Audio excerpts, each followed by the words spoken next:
vamos chegar um pouquinho mais agora em São Paulo, porque eu estou assim atento, Adriano Diogo, vem aí a privatização da Sabesp, e ontem na Câmara Municipal de São Paulo foi modificada aquela lei que dizia o seguinte, né? Se mudar de mãos a Sabesp, perde-se o contrato com o município de São Paulo, o contrato de fornecimento de água. Você está acompanhando essa história? A gente vai precisar de muita movimentação para evitar a privatização, que é sinônimo de depredação nessa altura do campeonato da Sabesp aqui em São Paulo. Então, eu queria te ouvir um pouquinho sobre isso. Você que está sempre muito ligado nas movimentações da Câmara Municipal de São Paulo. Adriano Diogo, aqui no 11 News. Vamos lá.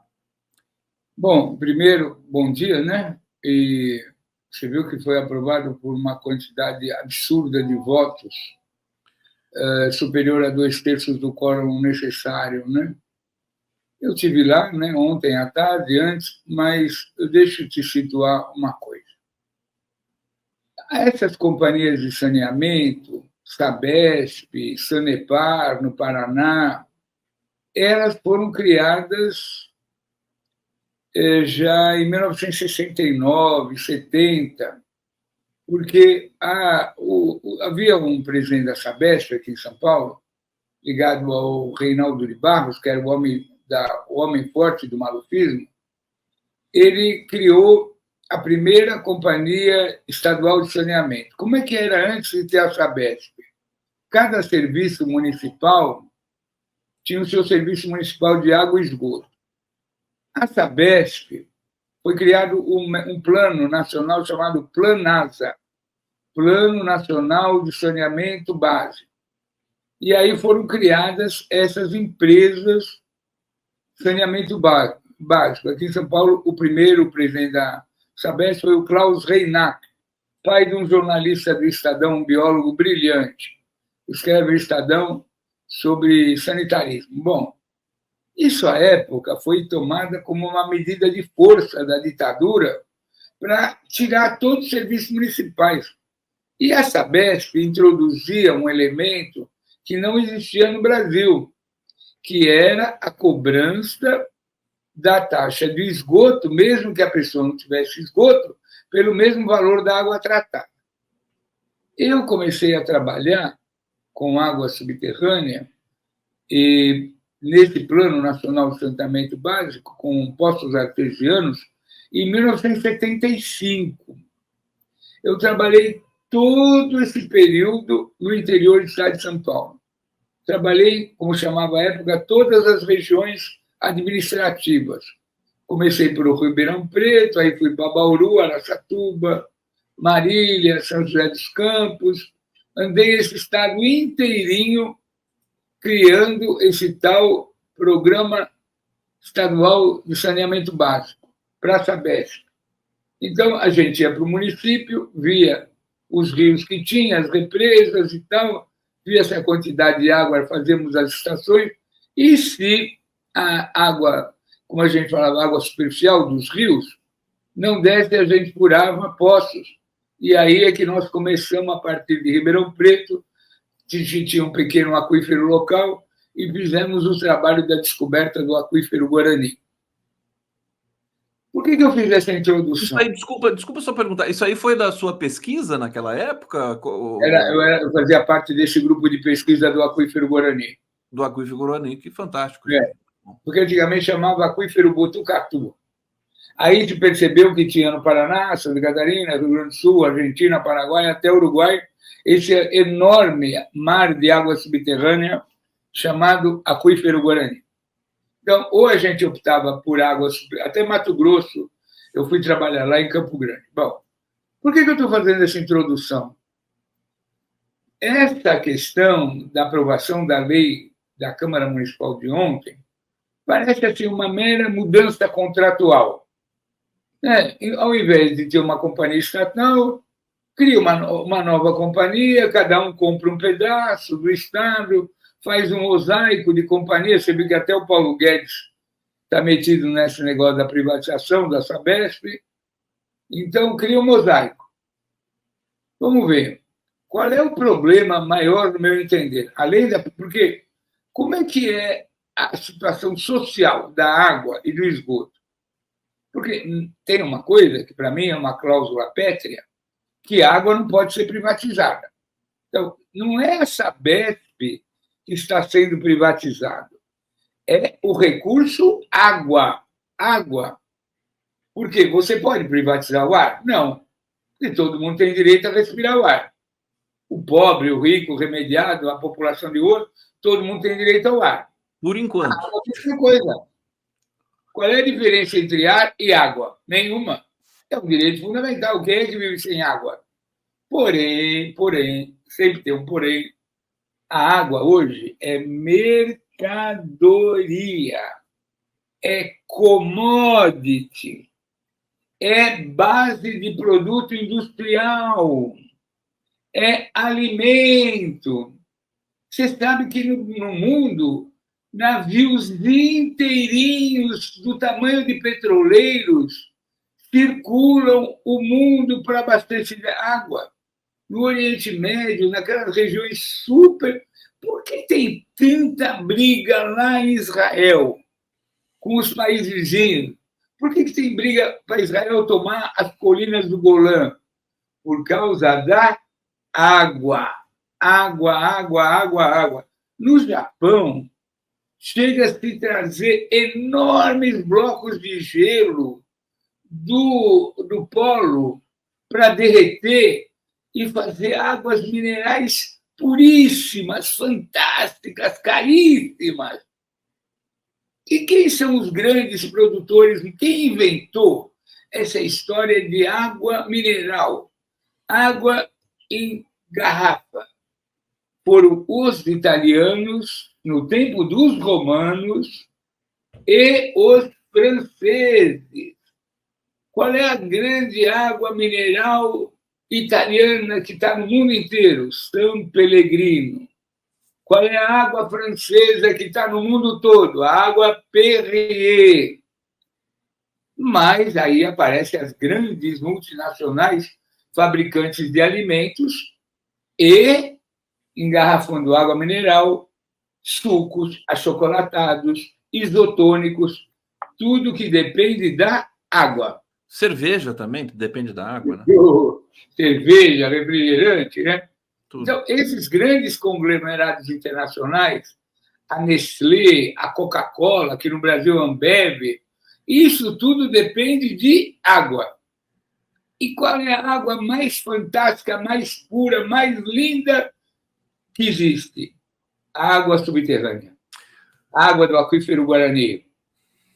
E, então, para não ficar aqui numa prosopopeia como se eu estivesse na TV Cultura, esta privatização da Sabesp tem embutida a água subterrânea, o aquífero Guarani. Eles levam a água subterrânea se comprarem a Sabesp? Levam. Porque é o direito de outorga. Você tem mas, o direito mas isso, na sua visão, seria inconstitucional. Exatamente. Por então, quê, querido Conde? Quando você... Da onde vem a água que faz aí no interior? O cara pega um riozinho, faz o barramento do riozinho, faz uma represinha, bombeia, trata. Agora, e essa água de quem vai ser? Essa água acumulada a partir do riozinho, do córrego, da nascente, tal, é da Companhia de Saneamento, não é? Então, é um recurso natural da humanidade, da natureza. Agora, e se, como lá em São José do Rio Preto, lá em Fernandópolis, lá em Araçatuba, não tiver o riozinho, vai ter que furar o poção profundo até chegar no aquífero Guarani. E quem é essa água aí? É água mineral, mas é água que a Sabesp explora. Eu participei da perfuração de mais de 100 poços artesianos. Mais de 100 poços, o interior do estado de São Paulo tem uma bateria, o Ribeirão Preto, praticamente, que é a antiga cidade da Antártica, aquela coisa toda, do restaurante Pinguim, a capital da Antártica, antes de ser Ambev, Ribeirão Preto é todo dia abastecida por água subterrânea. Então, meu querido, quem são os maiores prospectores, os maiores especialistas em busca de água. Quem foi o país? Quais são as universidades? Primeiro eram os franceses, que vieram aqui para o Brasil na Sudene, montaram aquela tremenda rede de poços da Sudene. Agora, hoje, são os israelenses. Não tem universidades maiores, melhores, que tem o maior número de técnicos que buscam água subterrânea. Você entendeu, né? Entendi. Diogo, mas eu queria trazer, você tem esse conhecimento tão vasto na questão da água, muito importante para a gente saber, inclusive agora já é suficiente, o que você falou, já é suficiente para a gente poder formular algumas questões políticas no sentido de impedir a tragédia que seria, que já está evidente aqui na sua fala, a privatização da Sabesp. Eu estou percebendo que tem uma corrida do Tarcísio para privatizar a Sabesp. Aliás, você falou na TV Cultura aqui, o Tarcísio está colocando a mão podre dele também na TV Cultura, né? Ele está sendo. O que está acontecendo agora em São Paulo, Diogo? Acho importante você também falar sobre isso. Está sendo o governo Bolsonaro agora, né? Uma vez que Bolsonaro virou página virada, o Tarcísio está abrigando bolsonaristas, né? Mudou a polícia militar toda, né? Toda a cúpula da polícia militar. Então nós vamos ter agora em São Paulo um verdadeiro governo Bolsonaro, como foi feito aquele governo Bolsonaro. Só falta ele chamar como é que é o nome daqueles militares lá que estão sendo julgados aí? Níger, não. Estou com o Cris Preto. Isso. Não, vai chamar esse pessoal para participar do governo em São Paulo aqui. Eu estou lembrando daquela figurinha que foi no Haiti lá e também. O general Heleno. O Heleno, né? Daqui a pouco o Tarcísio chama ele. Até porque o Tarcísio também foi militar, né? Agora, Diogo. Deixa eu falar mais. Não, pergunta diga. É o seguinte. Então, quando criou a Sabesp, o povão pobre das favelas, das FABs, dos Promorar, das ocupações, né, que tem na cidade muita ocupação e tal, o pessoal bebia água de mangueira preta, clandestina, gambiarra. Por quê? A água é muito cara. Para a água ser mensurada, ter hidrômetro, para não ter esse negócio de ficar roubando água que contamina tudo, foi estabelecida a tarifa social de água e energia elétrica no governo Montoro. A energia elétrica, com a entrada da Enel, foi embora. Ninguém mais tem tarifa social, mas água tem. Por quê? De 0 a 10 metros cúbicos, falando uma linguagem normal, de 0 a 10 mil litros, qualquer família, por mais pobre, mais humilde que seja, é uma tarifa social que o cara aguenta pagar. É muito pouquinho, porque 10 mil litros por mês, no mês, uma família de 4, 5 pessoas, dá o quê? 100 litros para cada um. Isso é quase nada.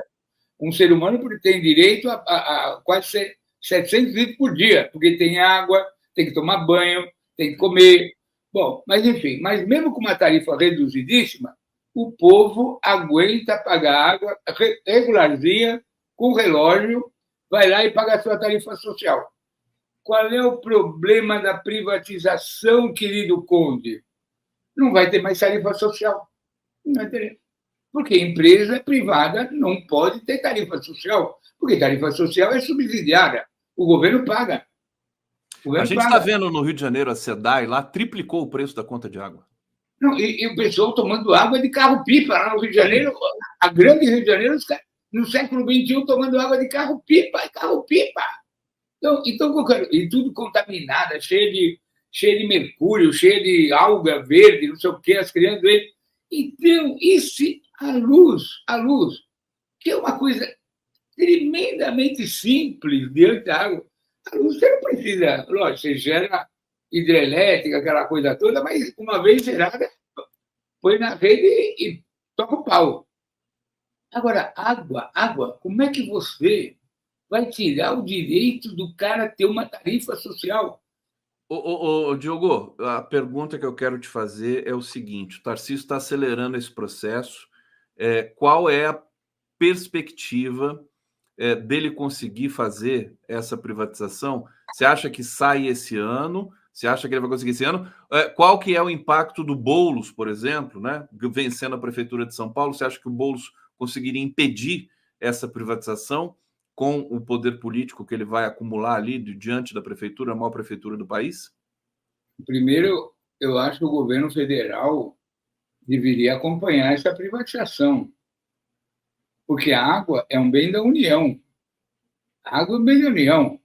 Seja água de praia, água de rio, água de poço, é um bem da União. Então, o governo federal tinha que ter. Segundo, quando você privatiza, entra um dinheiro no caixa fantástico. Isso irriga qualquer campanha eleitoral. Por que você acha que os doutos vereadores da Câmara Municipal de São Paulo, aquelas figuras ilustres, estavam desesperados para votar? Isso tem a ver com a campanha eleitoral deles, com o financiamento, porque é um dinheirão que rola absurdo. Absurdo.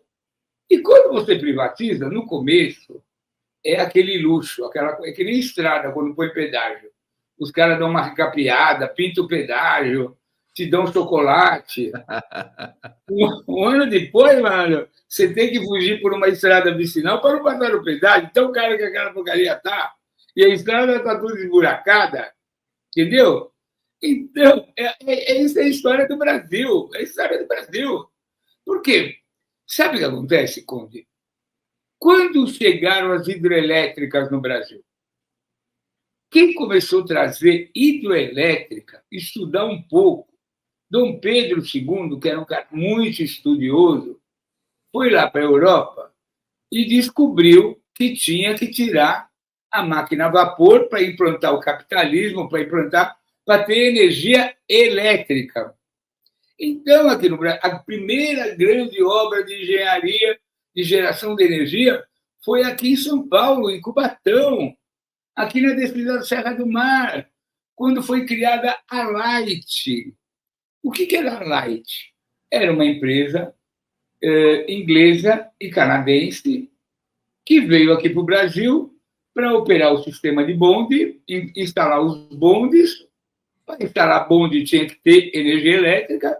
Aí eles fizeram as primeiras, fizeram essa grande usina Henry Borden, né, que era o engenheiro Billings, que veio, bolou essa declividade de 700 metros de altura entre São Paulo e Santos, Cubatão, e aí começou a haver a geração de energia elétrica, distribuir.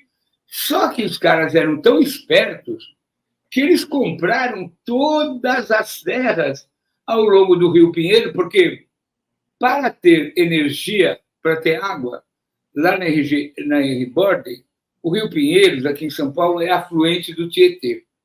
O que os ingleses fizeram?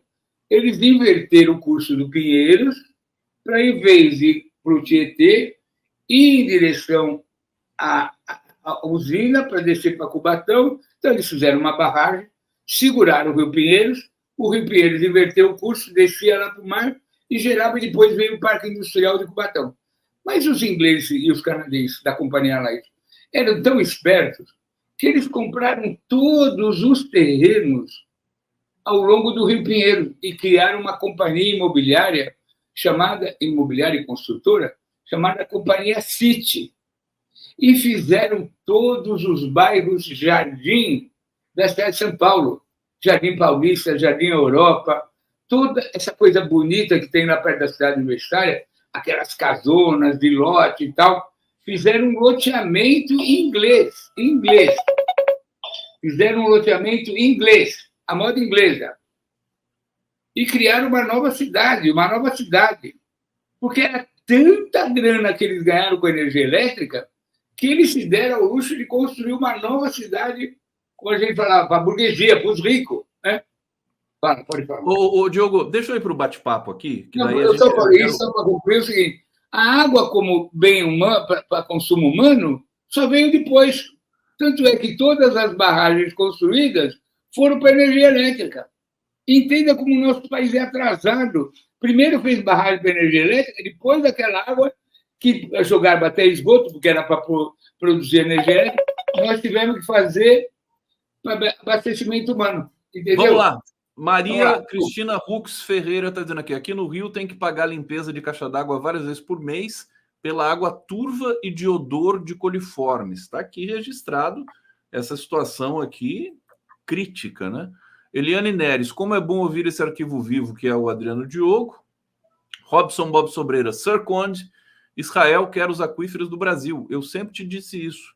Está aqui e o Adriano Diogo confirmou para a gente agora. Eldis Camargo Santos, artigo 20 e 26, Constituição Federal, água é bem ora da União e ora dos estados, domínio iminente, que a água é um bem comum do povo. E a Ruth pedindo para fazer um corte da fala do Diogo, será feito na sequência. Diogo, brevemente, porque eu quero trazer outros temas aqui para você comentar, quero falar do Arthur Lira, da situação do governo. Constitucionalmente, né, a sociedade de São Paulo pode e deve impedir essa privatização, né? Não tem como que se permita esse crime. Temos de reagir a isso e a movimentação vai ser forte. Movimentos, esquerda, prefeitura, o PT está se movimentando na prefeitura na base do... Para falar mais simples, para falar mais simples. Para falar mais simples, eu acho que a gente tinha que se movimentar o governo federal. Federal. Mas o governo federal não está nem dando conta dos problemas lá. Imagina se vai entrar numa bola dividida dessa. Eu acho que a esperança de não privatizar a Sabesp é a vitória do Boulos. Estou errado, não? Não, por isso que eles correram. Eles estão correndo, né? Eles têm favor que o Boulos entre na escolha, porque acabou a privatização se o Boulos entrar. Por isso que os caras estão correndo que nem louco. Porque acontece o seguinte, qual é o maior cliente da Sabesp? É a Prefeitura de São Paulo, do Estado. Qual é o problema desse projeto que foi votado ontem, Conde? A Prefeitura de São Paulo tem dívidas e dívidas e dívidas que nunca pagou. Por que não pagava? Porque a Sabesp é do Estado, eu sou da Prefeitura. Eu estou devendo e não pago nada. Põe na conta. Agora vai ter que pagar tudo. Vai pagar tudo. Tem que pagar tudo. Esse é o esqueleto do armário, que está lá escondido. Eles só não voltaram antes com medo dessa dívida que o município vai ter que, Bom, e aí, Diogo, diga-se também aqui, né, que o Ministério Público do Estado de São Paulo está devendo muito, tanto no âmbito da violência policial que está sendo praticada aqui. Ontem, uma criança quase foi atingida no olho. Ela foi atingida por um estilhaço de bala às 7 da manhã, em Paraisópolis. Você viu essa notícia? Diogo?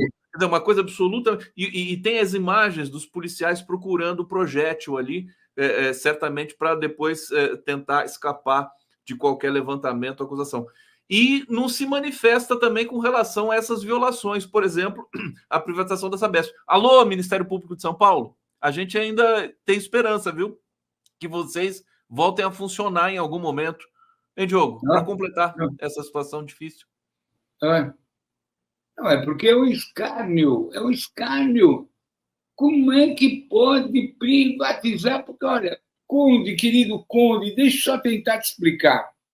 Aqui, quando começou a pesquisar petróleo, no interior do estado de São Paulo, era a Petrobras.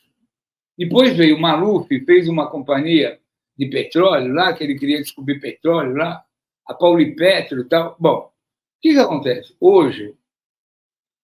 Outro dia foi vendido um poço aqui na Castelo Branco, que era uma água mineral fantástica, foi vendido para a Coca-Cola.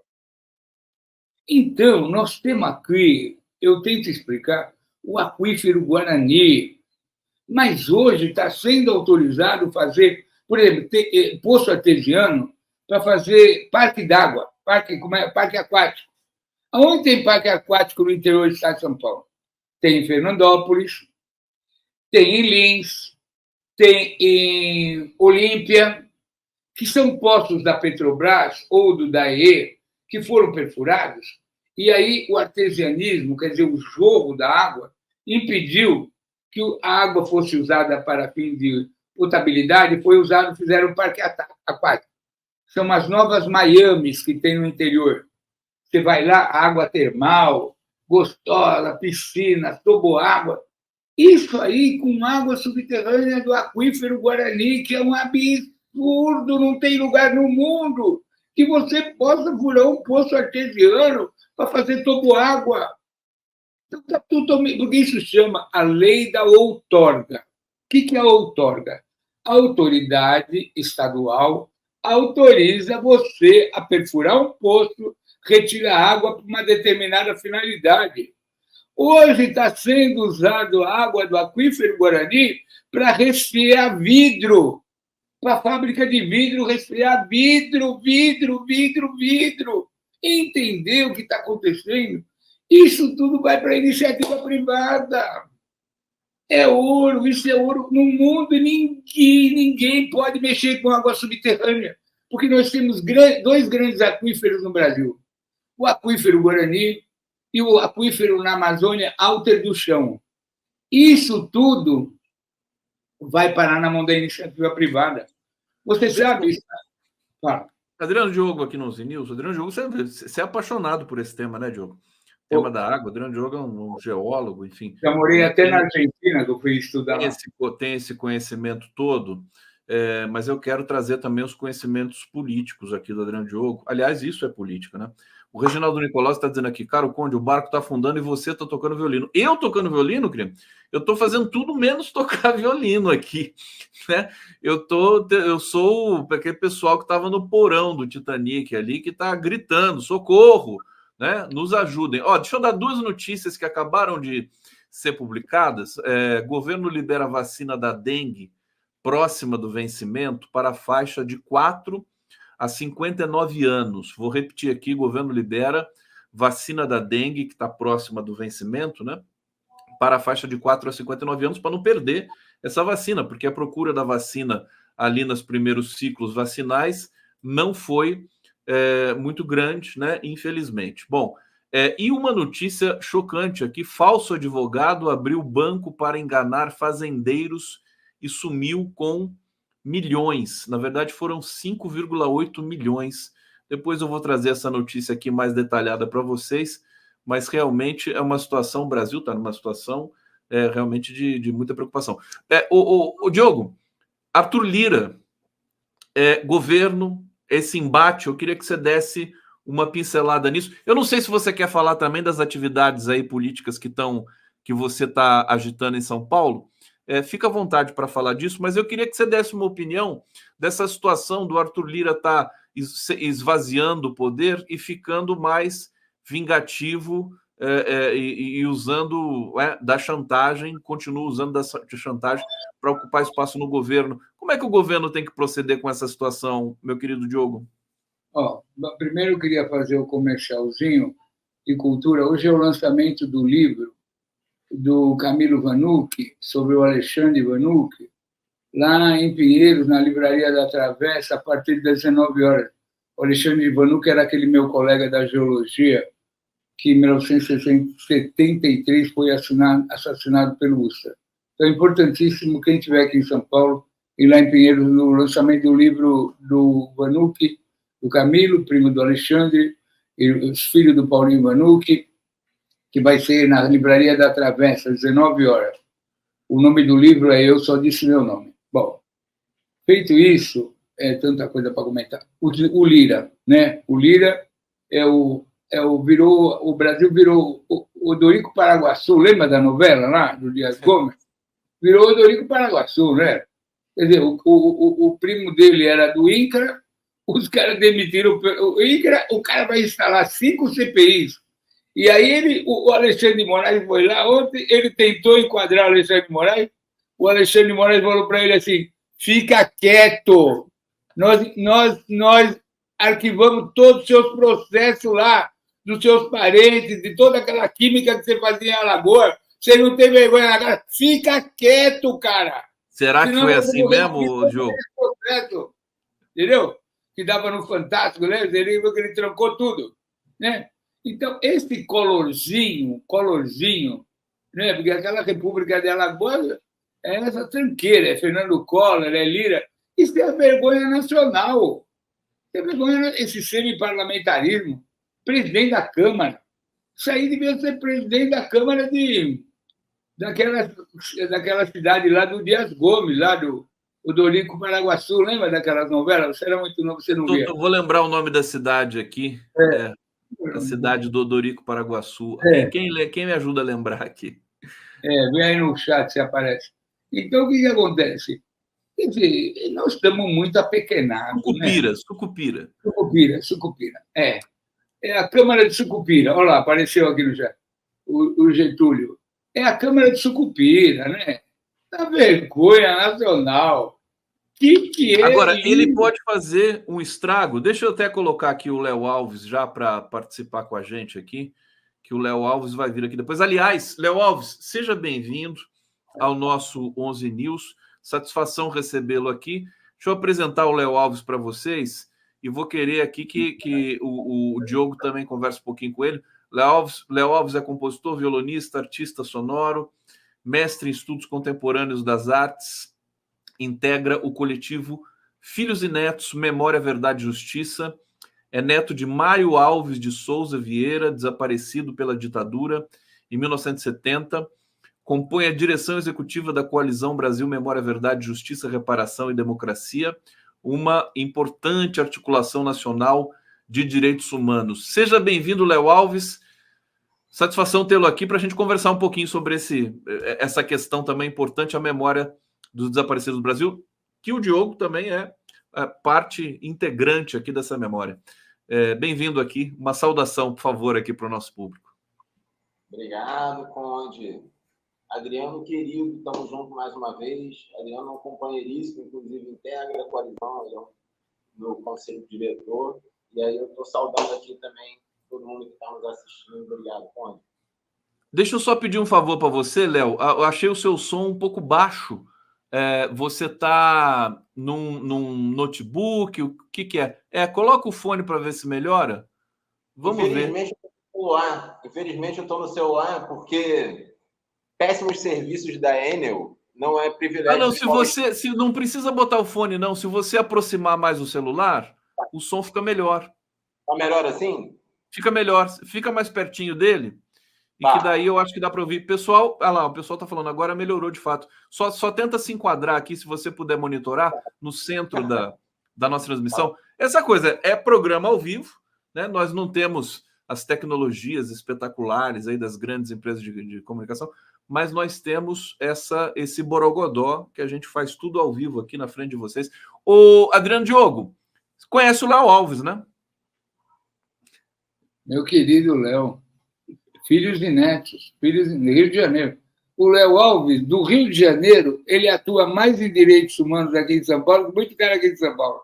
Ele organiza todo o coletivo de Paraisópolis, ele vai lá, organiza as mães, as manifestações, ele vem do Rio de Janeiro para cá para organizar essa nova pegada de violações de direitos humanos que ocorre aqui em São Paulo.